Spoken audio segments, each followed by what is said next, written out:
السلام علیکم حامدا و مصلیا اما بعد فاعوذ باللہ من الشیطان الرجیم بسم اللہ الرحمن الرحیم وابتغ فيما آتاك الله الدار الآخرة ولا تنس نصيبك من الدنيا وأحسن كما أحسن الله إليك ولا تبغ الفساد في الأرض إن الله لا يحب المفسدين.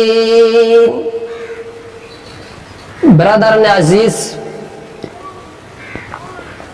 جو آیت کریمہ تلاوت کی گئی ہے اس کی تشریح مختصر وقت میں بیان کرنا چاہتا ہوں. اللہ رب العزت اپنی رضائے کاملہ کے مطابق بیان کرنے کی توفیق عطا فرمائے، آمین. اس آیت میں ایک غلط فہمی کا ازالہ کیا گیا ہے، اور میں نے اس لیے انتخاب کیا ہے اس آیت کو کہ اس میں بہت سے پڑھے لکھے نوجوان اس غلط فہمی میں مبتلا ہو گیا ہے کہ دین کو حاصل کرنے کے لیے، اپنی آخرت بنانے کے لیے دنیا کو چھوڑنا ہوگا.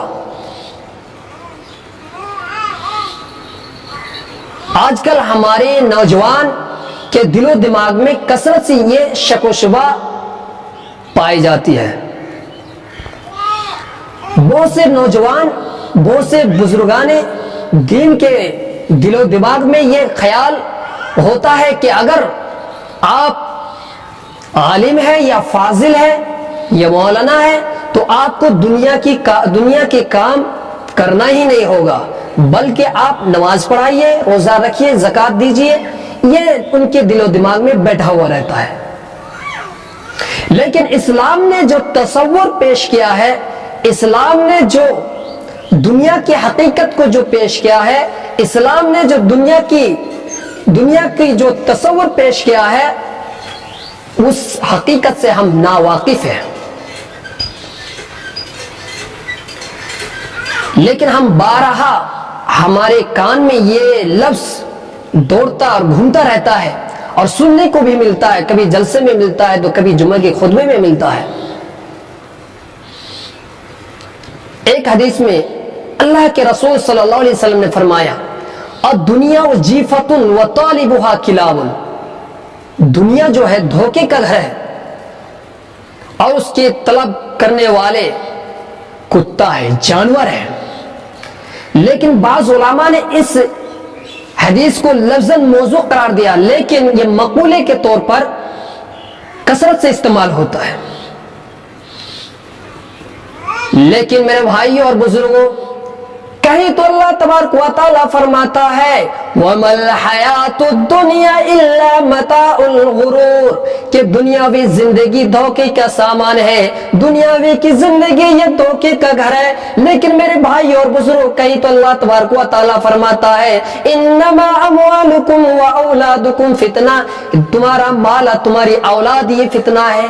لیکن میرے بھائی اور بزرگوں، یہ روزانہ یہ الفاظ ہم سنتے رہتے ہیں، تقریروں میں سنتے ہیں، جلسوں میں سنتے ہیں، خطبے میں سنتے ہیں کہ دنیا کی یہ کوئی حقیقت نہیں. اللہ رب العزت کے نزدیک یہ دنیا کی جو عیش و عشرت ہے، دنیا کی جو آرام، ان کو چھوڑنا ہوگا.